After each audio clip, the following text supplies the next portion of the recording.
I thought the wooden fence was just meant to separate our yards. Turns out it had eyes. And whoever was watching saw everything that Saturday afternoon. One punch, two threats, and a secret fell from his jacket pocket.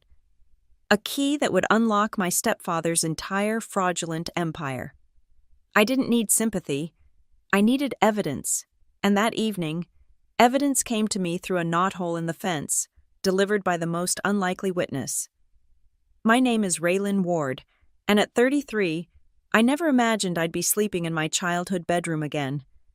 Staring at the same water stain on the ceiling that looked like a seahorse when I was 12, the divorce papers had been finalized 6 weeks ago, and here I was, back in North Bellamy, Wyoming, population 8,400, working compliance for Ardenvale Systems while saving every penny for my own place. Mom, Celia, had remarried 5 years ago. Colton Pierce swept into her life with his construction company trucks and promises of stability.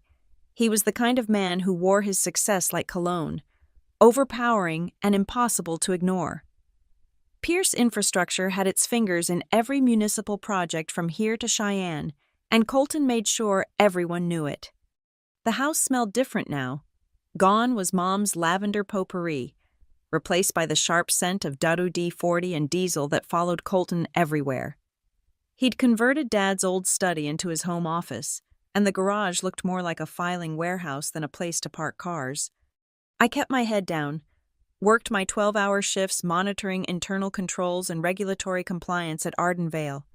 The irony wasn't lost on me. I spent my days ensuring corporate transparency while living under the same roof as a man who conducted business meetings in hushed tones behind locked doors. The red flag started small. Invoices left on the kitchen counter with duplicate serial numbers. Delivery receipts that didn't match the supplies stacked in the garage. I'd catch glimpses of bid documents when grabbing my yogurt from the fridge, always for infrastructure projects, always with numbers that made my compliance-trained brain itch. The Smart Streetlight project was Colton's white whale, an $8.7 million contract to modernize North Bellamy's entire grid. He'd been working on that bid for months, schmoozing with city council members at the country club, hosting barbecues for procurement officials.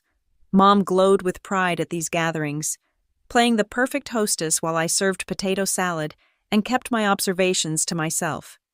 "You're too quiet, Ray," Mom would say, using my childhood nickname. "Colton's doing great things for this town." But I knew what inflated invoices looked like. I recognized shell company structures when I saw LLC paperwork with familiar surnames. My job had taught me that the difference between a legitimate business expense and a kickback often came down to documentation, and Colton's documentation was Swiss cheese.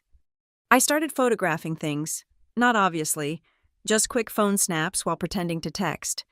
A materials invoice here, a delivery schedule there. The muscle memory from my job kicked in. Document everything, establish patterns, build timelines. Colton controlled the household finances with an iron grip. Mom, who'd once balanced her own books as a dental hygienist, now asked permission to buy groceries. He monitored her credit card statements, questioned every expense, and kept the joint accounts under his sole online access. "It's easier this way, Celia," he'd say, patting her shoulder with a hand that left invisible bruises on her independence. The evening I decided to act, I found a receipt in the garage for 400 gallons of traffic paint. Except the city project specs I'd glimpsed only required 290 gallons. The difference, at $32 per gallon, was just one thread in what I was beginning to realize was a massive web of procurement fraud. "Raylan," Colton's voice made me jump. He stood in the garage doorway, backlit by the kitchen fluorescents. "Looking for something?" "Just grabbing a screwdriver," I lied, pointing to the toolbox. His smile didn't reach his eyes. "Your mother mentioned you've been working late. Compliance, right? Important to keep your nose clean in that line of work." The threat was subtle as a brick through a window. I smiled back, matching his energy. "Absolutely. Documentation is everything." The Saturday afternoon it happened. The temperature had hit 92 degrees. I was in the kitchen, laptop open, cross-referencing delivery logs I'd photographed against public procurement records. Mom was at her book club. Colton had been drinking since noon. Coors Light cans accumulated on the deck like silver soldiers. "What the hell is this?" He slammed my car keys on the counter. "You took my truck last night." I hadn't. My Honda sat exactly where I'd parked it after work, but his truck keys and mine shared a hook by the door, and in his mind, proximity meant permission to accuse. "I didn't touch your truck, Colton." "Don't lie to me." His face flushed deeper than the beer could account for. "The mileage is off. You think I don't check?" I closed my laptop slowly. "I drove my own car to work. Check the parking garage security footage if you want." That's when he noticed the procurement website still glowing on my screen. His eyes narrowed, tracking from the screen to the notebook where I'd been documenting discrepancies. "You little bitch!" He grabbed for the notebook. I pulled it back, and his hand caught my wrist instead. "You have no idea what you're messing with." "Let go." "Or what? You'll report me?" He laughed, ugly and sharp. "You think anyone in this town will believe you over me? I own half the city council." I tried to pull away. He yanked harder, sending me off balance. We ended up in the backyard, him still gripping my wrist, me trying to break free. The neighbor's dog started barking. "You're going to delete whatever files you've been keeping," he hissed. "You're going to mind your own business, or you'll find out what happens to people who don't." Is that a threat? The slap came fast, palm across my cheek with enough force to snap my head sideways. I stumbled, caught myself on the picnic table. When I looked up, he was already winding back for another swing. This time it was a closed fist to my ribs, dropping me to my knees in the dried grass. "That's a promise," he said, standing over me. Something fell from his jacket pocket, a USB drive on a keychain, labeled Municipal Backup. He snatched it up quickly, but not before I saw the label. The wooden fence between our yard and the Dwyers had gaps where the boards had weathered and shrunk. Through the pane, I noticed movement, a shadow shifting behind the slats. Colton went back inside, slamming the sliding door hard enough to rattle the frame. I stayed on my knees, catching my breath, cataloging injuries, bruised ribs, swollen cheek, wrist already purpling with finger marks, evidence. My trained brain whispered, "Document everything." 20 minutes later, after I'd made it back inside and locked myself in the bathroom, the doorbell rang. I heard Colton's booming voice, then quieter tones I recognized as Hank Dwyer from next door, former traffic cop, current night security guard at the industrial park, kept to himself mostly, except when Colton's construction crews started too early or ran too late. The conversation was brief. After Hank left, Colton pounded on the bathroom door. "Your neighbor wanted to check if everything was okay, nosy bastard. I told him we were just having a family discussion." That evening, after Colton left for his poker game and Mom returned home, I heard a soft knock at the back door. Hank Dwyer stood there, holding a small memory card. "I've got cameras covering my vegetable garden," he said quietly. "Caught an interesting angle through the fence gaps. If you need it, I saw what happened." He pressed the memory card into my hand. "I spent 30 years watching people lie about what happened at accident scenes. Documentation makes all the difference." His eyes flicked to my swollen cheek. "There's a timestamp on everything." I stared at the tiny piece of plastic that could change everything. "Why are you helping me?" "Because bullies with city contracts think they're untouchable." He adjusted his security company cap. "And because I never did like the smell coming from his work sites. Too much paint. Not enough progress." I didn't sleep that night. Instead, I methodically built my safety net. First, the urgent care clinic on Maple Street, where Dr. Patel documented every bruise with clinical precision. "Domestic violence?" she asked quietly. Her fingers gentle on my swollen wrist. I nodded. She took extra photographs, made detailed notes, and handed me pamphlets I didn't need. My job had taught me the value of medical records in legal proceedings. The memory card from Hank contained 43 minutes of footage, clear angles through the fence gaps, timestamp in the corner, Colton's face visible in multiple frames. I uploaded it to 3 separate cloud services, emailed copies to myself at 2 different addresses, and saved it on a USB drive I hid in my tampon box, the one place Colton would never search. At 3 a.m., I sat at my laptop and typed, "Email to self, July 15, 2024, 3:17 a.m. Today, Colton Pierce physically assaulted me in the backyard of 447 Winridge Drive, North Bellamy, WI. Video evidence secured from H. Dwyer. Backup copies stored in locations A, B, and C. Medical documentation obtained from urgent care. Case number UC 7745921. This establishes timeline for any future legal proceedings." My compliance training kicked into overdrive. I created a spreadsheet comparing Colton's submitted invoices against actual deliveries, using photos I'd collected over the past weeks. The patterns emerged like constellations. March, billed for some 200 gallons of traffic paint. Delivery receipts showed 890 gallons. April, invoice for 500 concrete barriers at $340 each, but shipping manifest listed 420 units. May, labor charges for 18 workers over 20 days, but his own foreman's reports showed 14 workers for 16 days. The USB drive he'd dropped, municipal backup, gnawed at me. What kind of backup needs to be carried in a pocket? I cross-referenced his shell company, High Plains Consulting LLC, against Wyoming Secretary of State filings, the registered agent, his nephew, Tyler Morrison, a 22-year-old who lived in Denver and posted constantly about video games and cryptocurrency, classic cutout. By dawn, I'd identified $1.3 million in potential overcharges across just the 3 projects I could document. The real number was likely much higher. Monday morning, I called in sick and drove to Harlan and Page, the law firm in the restored Victorian on Center Street. Patricia Harlan herself, 60-something with steel gray hair and eyes that missed nothing, reviewed my evidence. "The video is compelling," she said, replaying Hank's footage.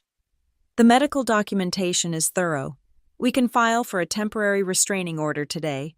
She paused. "But you're after more than protection, aren't you?" I laid out the procurement fraud evidence. Patricia's expression sharpened. "This is beyond my scope, but I know someone at the State Attorney General's office. Meanwhile, let's focus on keeping you safe." The tarot paperwork felt like armor, each form a layer of legal protection. Patricia helped me draft a safety plan, new locks for my bedroom door, a GPS tracker for my phone, emergency contacts programmed on speed dial, a go bag with documents and cash hidden in my car. "What about anonymous reporting for the fraud?" I asked. Patricia smiled. "The Bellamy County Auditor's Office has an online portal, very discreet, and the City Ethics Committee accepts tips through their website. Just facts and documentation. No accusations." That night, I submitted 2 anonymous reports to the county auditor, spreadsheets showing invoice discrepancies, photos of mismatched delivery receipts, and a note about High Plains Consulting's suspicious payment patterns. To the Ethics Committee, a simple observation that bid amounts seemed inflated compared to neighboring counties' similar projects, with supporting data. I included one golden piece of evidence, a photo of an invoice where Colton had accidentally billed twice for the same delivery, complete with duplicate serial numbers but different dates. Even a cursory audit would catch it. At Ardenvale, I requested a meeting with HR. "I need to invoke the domestic violence leave policy," I told Marcia, sliding her the medical documentation. Her face went carefully neutral as she reviewed the papers. "You can take up to 2 weeks paid leave," she said. "We also have resources." "Just the leave," I said, "and perhaps a note in my file that any inquiries about my work performance should go through legal channels." She understood. In compliance work, reputation was everything. One whisper of impropriety could end a career. I was building firewalls against whatever retaliation Colton might attempt. The plan was simple.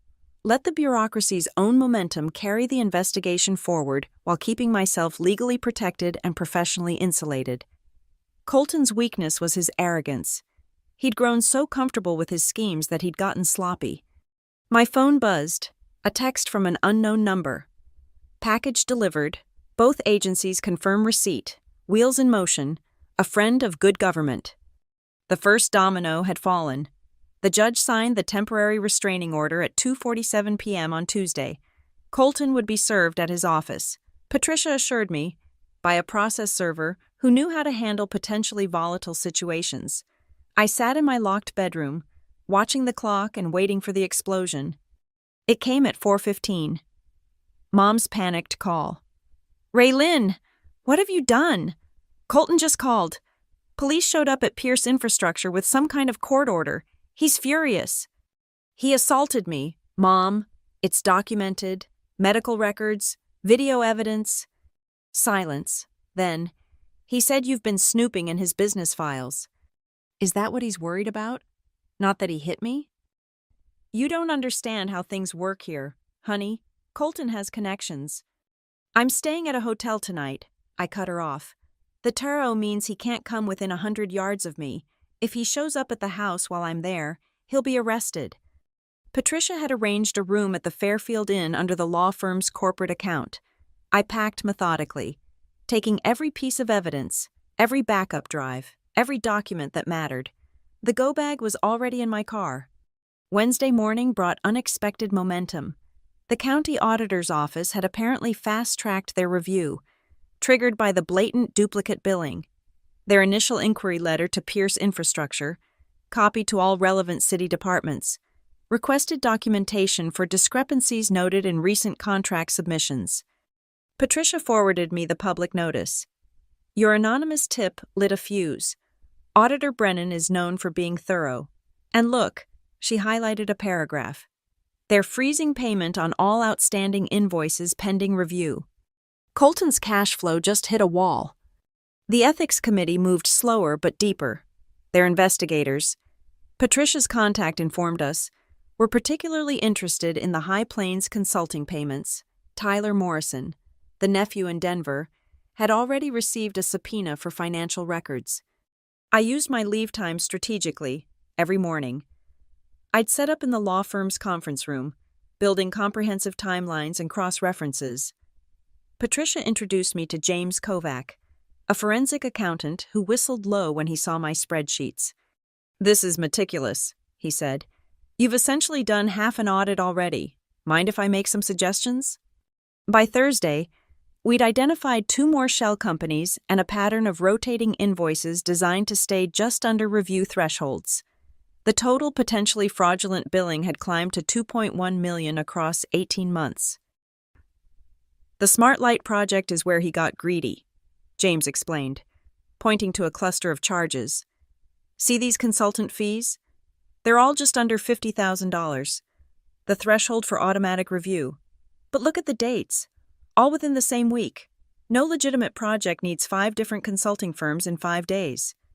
Patricia's phone rang. She listened, then smiled grimly. "The process server just delivered something else to your stepfather. Seems 3 subcontractors have filed liens for non-payment. They heard about the payment freeze and panicked. The beautiful thing about financial crimes is how they unravel. One pulled thread leads to another. Subcontractors who'd been strung along for months suddenly realized the money might never come. They started talking to each other, comparing notes, realizing they'd been billing for the same materials on different invoices. Friday afternoon, I got a text from Mom. "Colton's been on the phone all day. His lawyer, the bank, someone from city planning. What's happening?" I called her from the hotel. "His business practices are being reviewed. It has nothing to do with me. The restraining order protects me from him. The rest is his own doing." That evening, Patricia called with news. The city council held an emergency session. Your stepfather's contracts are under formal review. But here's the interesting part. Someone leaked details to the Wyoming Business Journal. There'll be a story tomorrow. I thought about the friend of good government who'd confirmed receipt of my anonymous tips. Small towns had their own networks of people tired of corruption, waiting for someone to light the match. "There's something else," Patricia continued. "I've been approached by Mark Hendricks from the AG's office. He'd like to meet with you Monday. strictly voluntary. But he mentioned potential whistleblower protections if you're willing to go on record. The Turo was just the beginning, a defensive move to ensure my safety while the real machinery of justice began to turn. Every agency had its own timeline, its own process, but they were all moving toward the same conclusion. My phone buzzed. Hank Dwyer. Saw the Business Journal website. Interesting reading. Garden's looking good. By the way, those cameras catch everything. I smiled, thinking of the video that started it all. Sometimes the best revenge isn't dramatic. It's procedural, systematic, and thorough. Like a good audit, it leaves no stone unturned and no fraud unexposed. Saturday morning's Wyoming Business Journal headline read, Pierce Infrastructure Under Scrutiny as City Freezes Payments. I read it over coffee in my hotel room while Mom texted frantically. Please come home. Colton says this is all a misunderstanding. He wants to talk. The restraining order is still active. Mom, he can't be there if I'm there. He's staying at the Ramada. Ray Lynn, he's my husband. This is killing me. I drove to the house when I knew she'd be alone. She answered the door in her weekend cardigan, the one with the missing button she'd been meaning to fix for 2 years. Her eyes were puffy. Coffee? She offered, like this was any other Saturday. We sat at the kitchen table where, 5 days ago, Colton had grabbed my wrist. Mom fidgeted with her mug. He says you're trying to destroy him, that you planted evidence. Did he tell you what kind of evidence? She shook her head. I opened my laptop and pulled up the local news coverage, then the county auditor's public notice, then the ethics committee announcement. 3 separate agencies are investigating him. Mom, I didn't make him bill for phantom materials. I didn't create those shell companies. But you reported him, not a question. I reported discrepancies, anonymously, after he assaulted me. She winced at the word assaulted. He was drinking. He gets passionate about his work. Mom, I pulled out a folder and set it gently between us. Look at this. Inside were copies of the duplicate invoices, the inflated bills, the shell company documentation. I'd simplified it, highlighted the obvious fraud in yellow. Even someone without financial training could follow the trail. This invoice is for $47,000 worth of concrete barriers, I pointed. This shipping manifest shows $31,000 worth were delivered. The difference went to High Plains Consulting. That's Tyler Morrison, Colton's nephew. Tyler then transferred most of it back to an account Colton controls. Mom stared at the papers. How much? Over $2 million that I can document, probably more. She was quiet for a long moment. Then, the house. My name is on the house. I'd thought of that. Patricia Harlan can recommend a family law attorney. You might want to separate your finances before they freeze his assets. She looked older suddenly, all her 58 years showing. I knew something was off, the way he'd have cash for his toys but complain about grocery bills, the locked filing cabinets, but I thought I was being paranoid. You weren't. That evening, she called. I found something. In his home office. I know I shouldn't have looked, but her voice dropped. There's a ledger, handwritten. It has names, amounts, dates, city council members, procurement officers. Is this what I think it is? Take photos, I said quickly. Every page. Then put it back exactly where you found it. Don't touch anything else. Raylan, some of these names, Judge Morrison, Commissioner Valdez, these are powerful people. All the more reason to document it carefully. Mom, this is bigger than just overcharging for paint. Sunday dinner was supposed to be at Aunt Carol's, but Mom came to the hotel instead, over Chinese takeout. She showed me the photos. Colton's handwriting, meticulous as always, recording what appeared to be a comprehensive bribery scheme. Payments disguised as consulting fees, poker game losses, even charitable donations to specific individuals' pet causes. I married a criminal, she said flatly. You married a man who became one, or hid it well. What's the difference? She pushed her lo mein around. 23 years of my life before him, building my credit, saving money, being responsible, 5 years with him and I could lose everything. There was a knock at the door. We both froze until I checked the peephole. Hank Dwyer stood outside with a casserole dish. "Heard through the grapevine you were staying here," he said when I opened the door. "Wife made her famous lasagna. Figured you could use some home cooking." He glanced at Mom, tipped his baseball cap. "Mrs. Pierce, sorry for your troubles." After he left, Mom held the still warm dish. "You have good neighbors looking out for you." "Better than I knew." "I talked to a lawyer," she said suddenly. "Margaret Eastman. She handles divorces. Says if I file before any criminal charges are brought, I might be able to protect some assets as an innocent spouse." "Are you going to?" She set down the lasagna and pulled out her phone, showing me a text from Colton. "Celia, don't let that bitch daughter of yours poison us. You know I'd never hurt this family." "He still thinks he can control this," she said. "Still thinks I'm weak." "You're not weak, Mom." "No," she agreed, scrolling through her photos of his ledger. "I'm just done being blind." The Grand Lark Pavilion glittered with fairy lights for the annual North Bellamy Municipal Fund Gala. $300 a plate to support city beautification projects, the same projects Colton had been milking for years. I hadn't planned to attend until Patricia called Thursday afternoon. "My firm bought a table. Given the circumstances, it might be educational for you to observe." "He'll be there. The restraining order extends to 100 yards. The pavilion is 15,000 square feet. Security has been notified. But honestly, I don't think he'll be focused on you." I wore my navy suit, the one from my Ardenvale presentations, professional armor. Mom had decided to skip the event, but at 7:15 she texted, "Margaret filed the separation papers at 5 p.m. today. Colton doesn't know yet." The pavilion buzzed with North Bellamy's elite. Colton held court near the main stage, unchanged in his confidence, glad-handing Mayor Reeves and laughing too loud at City Administrator Kowalski's jokes. His speech was scheduled for 8:30. Infrastructure. Building tomorrow's North Bellamy today. Patricia guided me to our table in the back corner. "Watch and learn," she murmured. At 8:20, as Colton made his way to the podium, Patricia's paralegal entered carrying a manila envelope. She handed it to Administrator Kowalski, who was serving as MC. He glanced at it, frowned, and showed it to the city attorney. Colton began his speech. "Transparency and integrity. These aren't just words at Pierce Infrastructure. They're our foundation." The city attorney was typing rapidly on his phone. Other officials started checking their devices.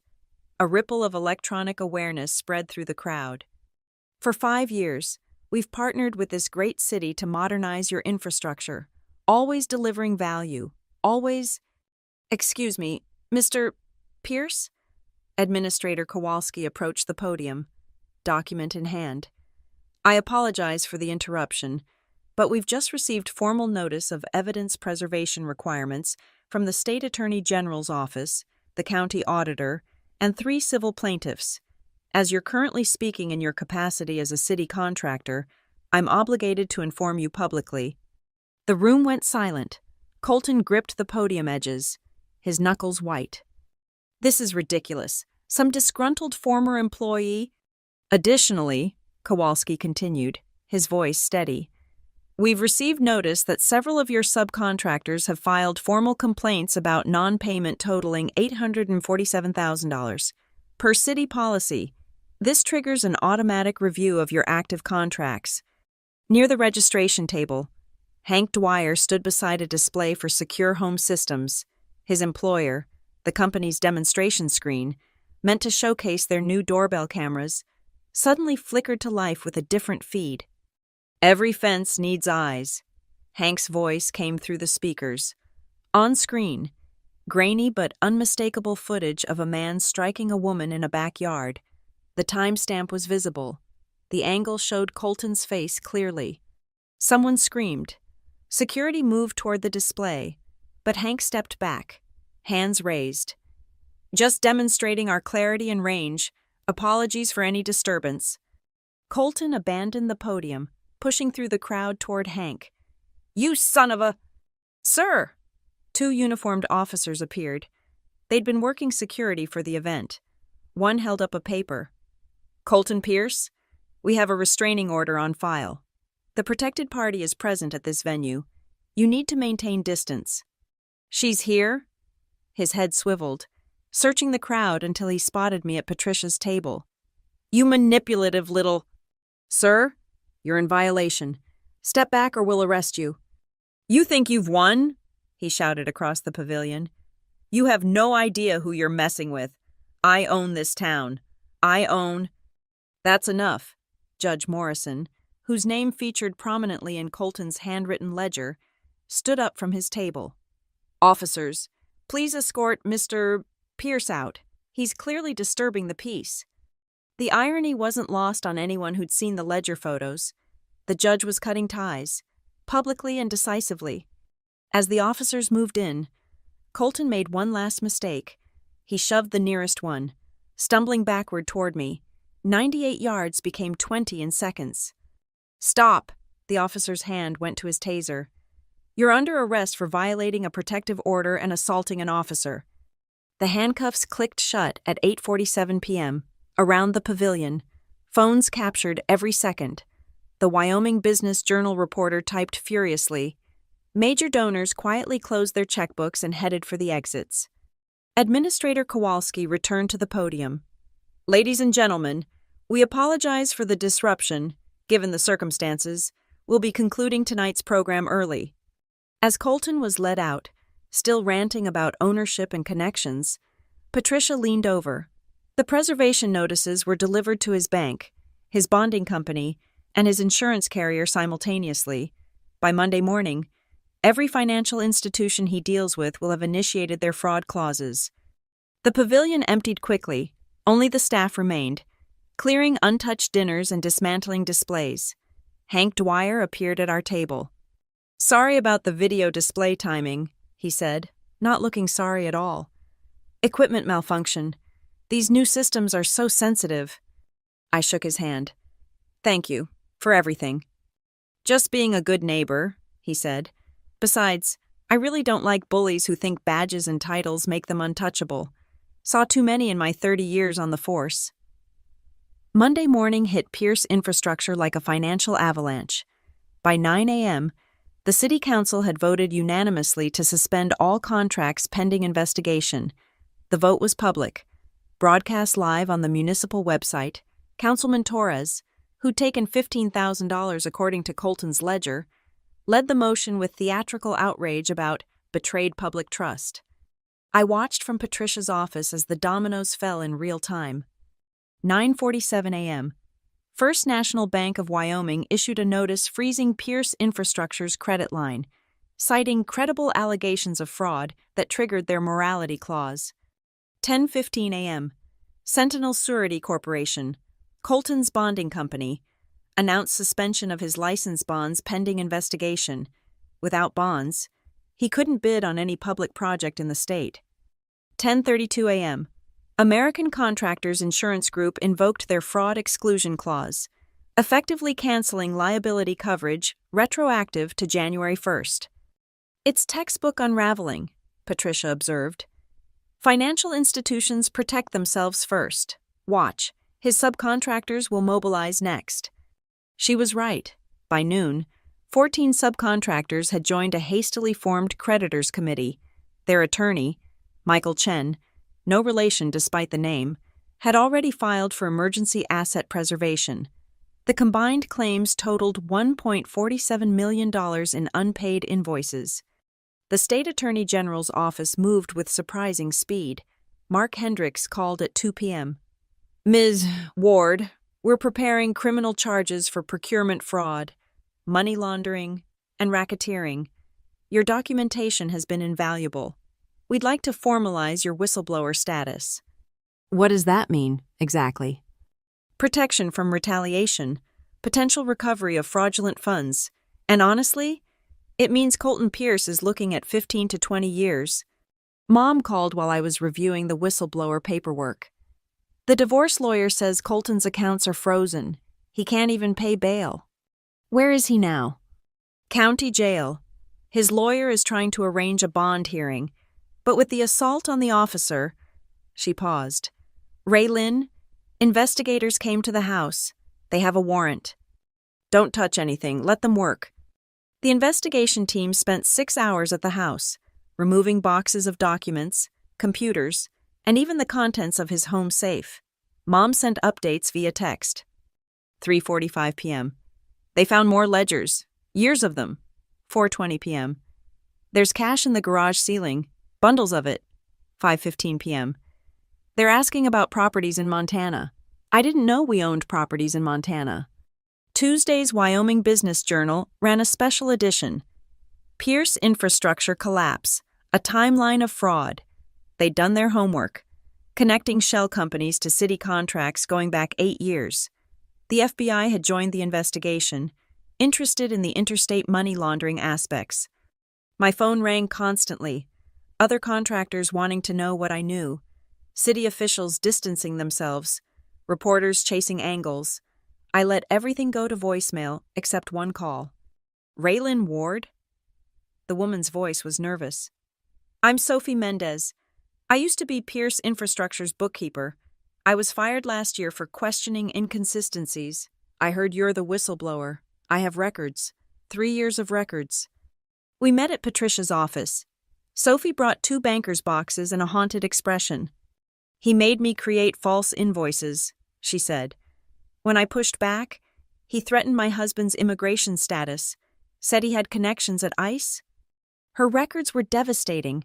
Original invoices with Colton's handwritten changes, emails demanding she alter numbers, even recordings she'd made on her phone of him instructing her to commit fraud. Patricia took notes while I helped Sophie organize the evidence. With this, we're not just talking fraud, we're talking coercion, immigration threats, organized crime. Wednesday brought the civil lawsuit filing. Patricia's firm, working with the creditors committee, filed a $4.2 million suit against Pierce Infrastructure, Colton personally, and all associated shell companies. They included a RICO claim, Racketeer Influenced and Corrupt Organizations Act. RICO triples damages, Patricia explained, and it pierces the corporate veil. His personal assets, the house, everything becomes recoverable. Mom had moved into a hotel, unable to stay in a house crawling with investigators. We had dinner at the Perkins off Highway 25, picking at pancakes while processing the week's insanity. Margaret says I should be able to keep my retirement accounts, she said. They predate the marriage, the house. That's gone. But I never liked that house anyway. Too many locked doors. Where will you go? My sister in Oregon offered her guest room, just until I figure things out. She smiled weakly. I'm 58, getting divorced from a criminal, and starting over. It's terrifying. You're brave. No, she corrected. I just finally ran out of excuses. Thursday's headlines announced the final blow. Federal charges filed against Pierce, 8 others in corruption probe. The others included 3 city councilmen, 2 procurement officers, and 3 employees of shell companies. Colton's nephew Tyler had already flipped, providing testimony in exchange for immunity. By Friday, Pierce Infrastructure existed only on paper. The office was shuttered, equipment seized, contracts voided. The parking lot where Colton used to park his $80,000 truck sat empty, except for a single news van doing a wrap-up story. The financial catastrophe was complete. Business destroyed, assets frozen, credit ruined, legal bills mounting, and zero ability to generate income. For a man who'd built his identity on financial power and control, it was the perfect reversal. Monday morning, the North Bellamy County Courthouse smelled like floor wax and justice. I arrived at 8:45 for the permanent restraining order hearing. Patricia at my side, across the hallway. The municipal court was processing something else. Colton's arraignment for violating the TRO at the gala. Through the glass doors, I watched him in orange jumpsuit and shackles, his attorney arguing unsuccessfully for reduced bail. The judge's voice carried, Mr. Pierce, you've demonstrated a pattern of intimidation and violation of court orders. Bail remains at $500,000. Our hearing was brief, Judge Campbell reviewed the evidence, the video, medical records, witness statements, and signed the extended protection order without hesitation. 2 years, renewable. As we left the courtroom, a clerk from municipal court intercepted us. "Ms. Ward, you've been summoned as a witness, not for today, for the fraud trial. State's attorney wants your testimony on record." Down another hallway, the county administration office buzzed with activity. Through the open door, I saw officials processing paperwork. The secretary noticed my interest and waved. "Historic day," she called out. "First time in county history we're invoking clawback provisions on a municipal contract. $1.02 million in advance payments to be recovered." Patricia smiled grimly. "That's just the beginning. The civil suits alone will take years to fully litigate." By 11 a.m., 3 things happened in quick succession. First, the federal magistrate denied Colton's motion for asset unfreezing, ruling that the evidence of systematic fraud presents an unacceptable risk of asset dissipation. Second, the State Contractor Licensing Board held an emergency session and revoked Pierce Infrastructure's license across all categories: general contracting, electrical, municipal works. The revocation was permanent, with no possibility of reapplication. Third, a process server found Colton in holding and served him with divorce papers. Mom had timed it perfectly, hitting him when he couldn't retaliate, couldn't hide assets, couldn't do anything but sit in a cell and read about the dissolution of his marriage. I stood in the courthouse lobby, watching the choreographed collapse of everything Colton had built through intimidation and fraud. My phone buzzed with a text from James Kovac, the forensic accountant. Final tally on documented fraud: $3.7 million. Actual number likely double that. Your spreadsheets were the roadmap we needed. Outside, news crews had gathered for the various proceedings.